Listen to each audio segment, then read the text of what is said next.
నిర్గమకాండము 14వ అధ్యాయము. మరియు యెహోవా మోషేతో ఇలాగు సెలవిచ్చెను, ఇశ్రాయేలీలు తిరిగి పిహహీరోతు ఎదుటను అనగా మిగ్దోలుకు సముద్రమునకు మధ్యనున్న బయల్సాఫోను ఎదుటను దిగవలెనని వారితో చెప్పుము. దాని ఎదుటి సముద్రమునొద్ద వారు దిగవలెను. ఫరో ఇశ్రాయేలీలను గూర్చి, వారు ఈ దేశములో చిక్కుబడి ఉన్నారు, అరణ్యము వారిని మూసివేస్తునని అనుకొనును. అయితే నేను ఫరో హృదయమును కఠినపరచెదను, అతడు వారిని తరుమగా నేను ఫరో వలనను అతని సమస్త సేన వలనను మహిమ తెచ్చుకొందును. నేను యెహోవానని ఐగుప్తీయులందరూ తెలుసుకొందురనెను. వారు అలాగు దిగిరి.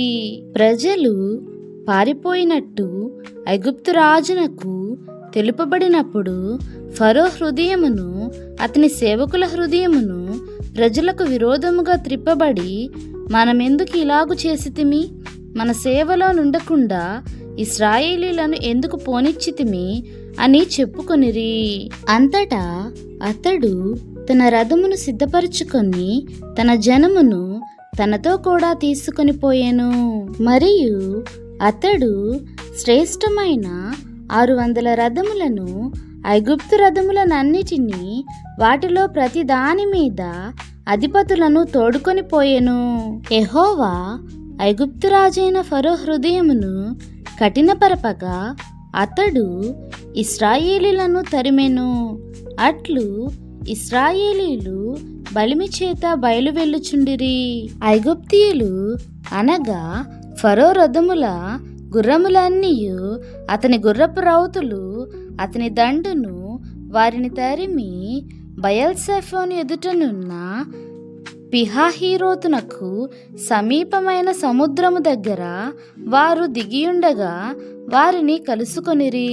ఫరో సమీపించుచుండగా ఇశ్రాయేలీలు కన్నులెత్తి ఐగుప్తీయులు తమ వెనుక వచ్చుట చూచి మిక్కిలి భయపడి యెహోవాకు మొర్రపెట్టిరి.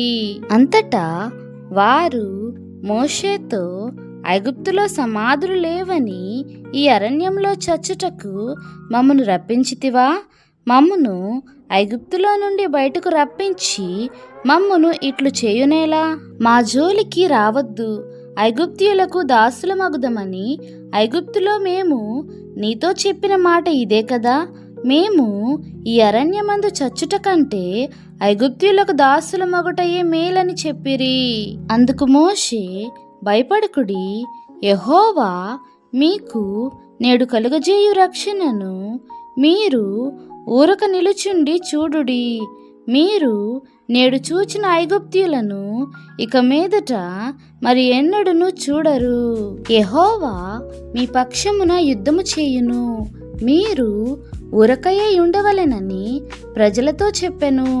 అంతటా యెహోవా మోషేతో, నీవేళ నాకు మొరపెట్టుచున్నావు, సాగిపోవుడి అని ఇశ్రాయేలీలతో చెప్పుము. నీవు నీ కర్ర ఎత్తి ఆ సముద్రము వైపు నీ చేయి చాపి దాన్ని పాయలుగా చేయుము. అప్పుడు ఇశ్రాయేలీలు సముద్రము మధ్యను ఆరిన నేల మీద నడిచిపోవుదురు. ఇదిగో నేనే ఐగుప్తీయుల హృదయములను కఠినపరచుదును, వారు వీరిని తరుముదురు. నేను ఫరో వలనను అతని సమస్త సేన వలనను, అతని రథముల వలనను, అతని గుర్రపు రౌతుల వలనను నాకు మహిమ తెచ్చుకొందును. నేను ఫరో వలనను అతని రథముల వలనను, అతని గుర్రపు రౌతుల వలనను మహిమ తెచ్చుకొనున్నప్పుడు నేను యెహోవానని ఐగుప్తీయులు తెలుసుకొందురనెను. అప్పుడు ఇశ్రాయేలీయుల ఎదుట సమూహమునకు ముందుగా నడిచిన దేవదూత వారి వెనుకకు పోయి వారిని వెంబడించెను. ఆ మేఘస్తంభము వారి ఎదుట నుండి పోయి వారి వెనుక నిలిచెను. అది ఐగుప్తీయుల సేనకు ఇశ్రాయేలీయుల సేనకు నడుమ ప్రవేశించెను.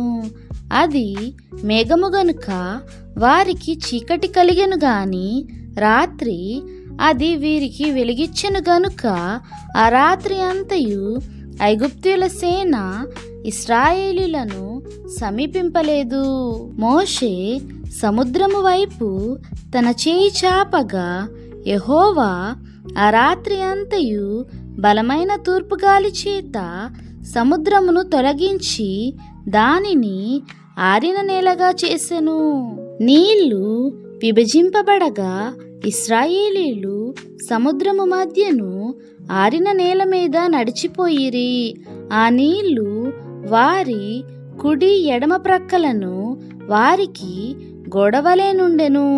ఐగుప్తీయులను ఫరో గుర్రములను రథములను రౌతులను వారిని తరిమి సముద్ర మధ్యమున చేరిరి. అయితే వేకువజామున యెహోవా ఆ అగ్ని మేఘమైన స్తంభము నుండి ఐగుప్తీయుల దండు వైపు చూచి ఐగుప్తీయుల దండును కలవరపరచి వారి రథచక్రములు ఊడిపడినట్లు చేయగా వారు బహు కష్టపడి తోలుచుండిరి.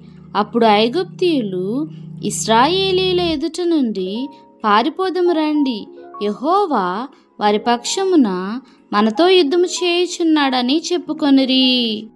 అంతలో యెహోవా మోషేతో ఐగుప్తుల మీదకిని వారి రథముల మీదకిని వారి రౌతుల మీదకిని నీళ్లు తిరిగి వచ్చినట్లు సముద్రము మీద నీ చెయ్యి చాపుమనెను. మోషే సముద్రము మీద తన చేయి చాపగా ప్రొద్దుపడిచినప్పుడు సముద్రము అధిక బలముతో తిరిగి పొర్లెను గనుక ఐగుప్తీయులు అది చూచి వెనుకకు పారిపోయిరి. అప్పుడు యెహోవా సముద్రము మధ్యను ఐగుప్తీయులను నాశనము చేసెను. నీళ్లు తిరిగి వచ్చి ఆ రథములను రౌతులను వారి వెనుక సముద్రములోనికి వచ్చిన ఫరో యొక్క సర్వసేనను కప్పివేసెను. వారిలో ఒక్కడైనను మిగిలి ఉండలేదు. అయితే ఇశ్రాయేలీలు ఆరిన నేలను సముద్రము మధ్యనున్నప్పుడు ఆ నీళ్లు వారి కుడి ఎడమ ప్రక్కలను గోడవలే నుండెను. ఆ దినమున యెహోవా ఐగుప్తుల చేతిలో నుండి ఇశ్రాయేలీయులను రక్షించెను. ఇశ్రాయేలీలు చచ్చిన ఐగుప్తీయులను సముద్ర తీరమున చూచిరి. యెహోవా ఐగుప్తీయులకు చేసిన గొప్ప కార్యమును ఇశ్రాయేలీలు చూచిరి గనుక ఆ ప్రజలు యెహోవాకు భయపడి యెహోవా యందును ఆయన సేవకుడైన మోషే యందును నమ్మకముంచిరి. దేవునికే మహిమ కలుగునుగాక. ఆమేన్.